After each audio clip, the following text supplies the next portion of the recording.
இந்த வாரம் மேஷ ராசிக்கு நல்லாவே இருக்கும். ஏன்னா குரு சாதகமாக இருக்கார். அது மட்டும் இல்லாமல் இவங்களுக்கு சனியும் சாதகமாக 11ஆம் இடத்துல இருக்கார். ஏற்கனவே முயற்சிகள் செய்யணும் அப்படிங்கிறவங்க புதிய முயற்சிகள் தாராளமாக செய்யுங்க. இந்த வாரம் உங்களுக்கு இந்த பொங்கல் வரைக்கும் கொஞ்சம் செலவுகள் இருக்க தானே செய்யும். இருந்தாலும் மேஷராசிக்காரர்களுக்கு அதற்கேற்ப வருமானங்கள் வரும்.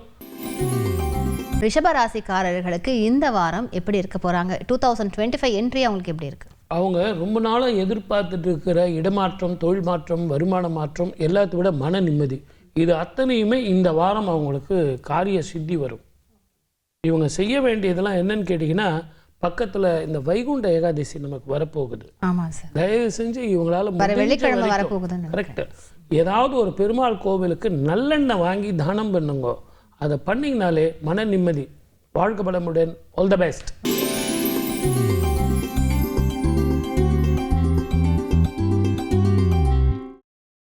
இவங்க 2-3 வாரமாக எதிர்பார்த்துட்டு இருந்தாங்க வருமானத்துக்கு. அதுக்கான அடிக்கோலக்கூடிய இது ஊர் விட்டு ஊர் போகிறதோ, நாடு விட்டு நாடு போகிறதோ, பக்கத்தில் ஏதாவது ஒரு ஊர் கோயிலுக்கு போகிறதோ, ஏன் நம்ம இப்போ சொன்னோமே குபேரர் கோவிலுக்கு, அந்த மாதிரி யாத்திரிகை போகிறது கூட இவங்களுக்கு காரியம் சித்திக்கும்.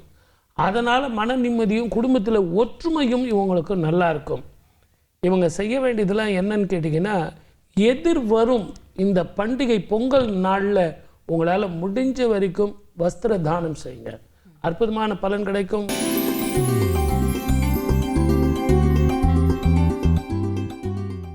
இன்னும் அவங்களுக்கு இந்த அஷ்டம சனி முடியல. அதனால் இந்த வைகுண்ட ஏகாதசிக்கு அவங்களுக்கு இந்த வருஷத்தோடு முடிஞ்சிருது. அதனால் இந்த புளி ஓரை இருக்குது இல்லைங்களா, அதுக்கு உண்டான என்ன பணமோ பெருமாள் கோவிலில் போய் கட்டி வைகுண்ட ஏகாதசி அன்னைக்கு அதை எல்லாருக்கும் சுவாமிக்கு நைவேத்தியம் பண்ணி தானம் பண்ண சொல்லுங்கள். இதை விட ஒரு பொன்னான காலம் கடகராசிக்கு கிடைக்காது. இந்த வாரத்தில் கிடைக்குது. அதை உபயோகப்படுத்தி சொல்லுங்கள். வாழ்க வளமுடன். All the best.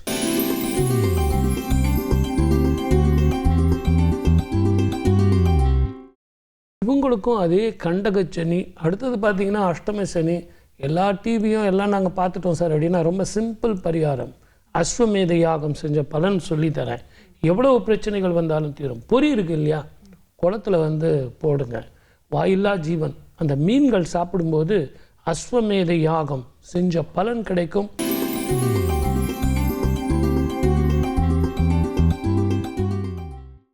தொழிலில் இடமாற்றம், அது மட்டும் இல்லை, மேலதிகாரிகள் தொல்லை போகும்.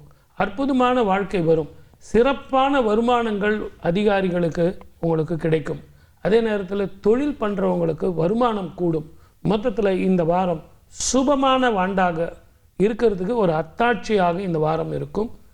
சூரிய நமஸ்காரம் பண்ணுங்க. தேக ஆரோக்கியம் கூடும். நல்லா இருக்கும்.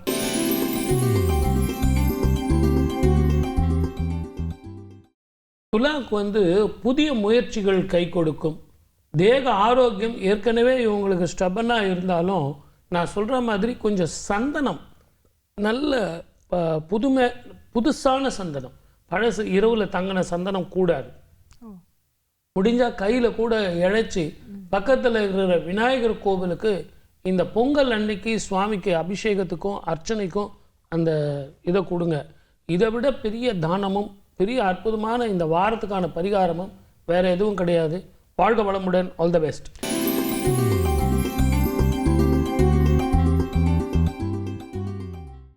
இந்த வாரம் புதிய முயற்சி உங்களுக்கு பலனை கொடுக்கும். நம்பிக்கையோடும் தைரியத்தோடும் நீங்கள் முயற்சி பண்ணி செஞ்சீங்க அப்படின்னா, ஊர் விட்டு ஊர் போகிறதோ, இல்லை ஒரு சேத்ராடனம் போகிறதோ, இல்லை கோவில்களுக்கு நீங்கள் போகிறதோ, இது இந்த காரியம் சித்திக்கும். அது மன நிம்மதியை கொடுக்கும். நீங்கள் நல்ல பசும் பால் இருக்குது இல்லைங்களா, அதில் நல்ல ஜம்முன்னு ஏலக்காய் போட்டு, முந்திரி பருப்பு, திராட்சைலாம் போட்டு நல்ல சுண்டை காய்ச்சி பக்கத்தில் இருக்கிற அம்மன் கோவிலில் எடுத்துகிட்டு போய் நீங்கள் சுவாமிக்கு நைவேத்தியம் பண்ணி நீங்களும் சாப்பிடுங்க. எல்லாருக்கும் கொடுங்க. அதை பண்ணி பாருங்களேன். நீங்கள் இது வரைக்கும் நினச்சது இந்த வாரம் உங்களுக்கு நிறைவேறும்.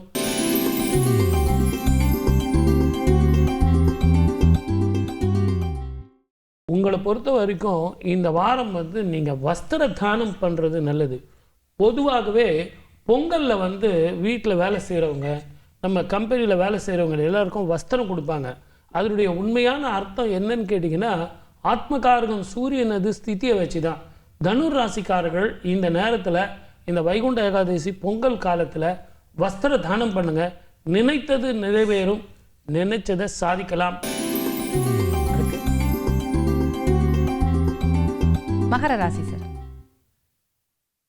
மகர ராசிக்காரர்களுக்கு இந்த வாரம் நல்லா இருக்கும்.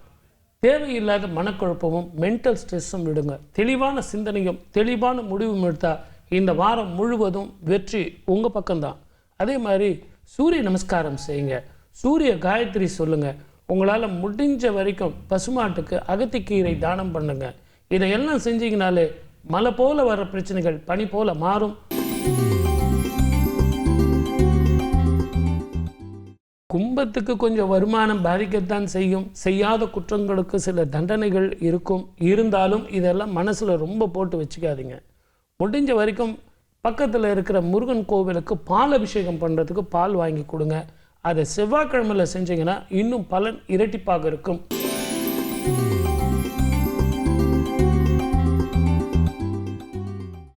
காரிய சித்தி, தெளிவான சிந்தனை. எங்கேயோ ஒரு பயணம் ஒன்று மேற்கொள்ள போகிறீங்க. அதுலேயும் அது ஆஃபீஸ் பயணமாகவும் இருக்கலாம், இல்லைன்னா குடும்ப பயணமாகவும் இருக்கலாம். தேக ஆரோக்கியம் வரும், வருமானம் வரும், நல்ல பேர் கிடைக்கும்.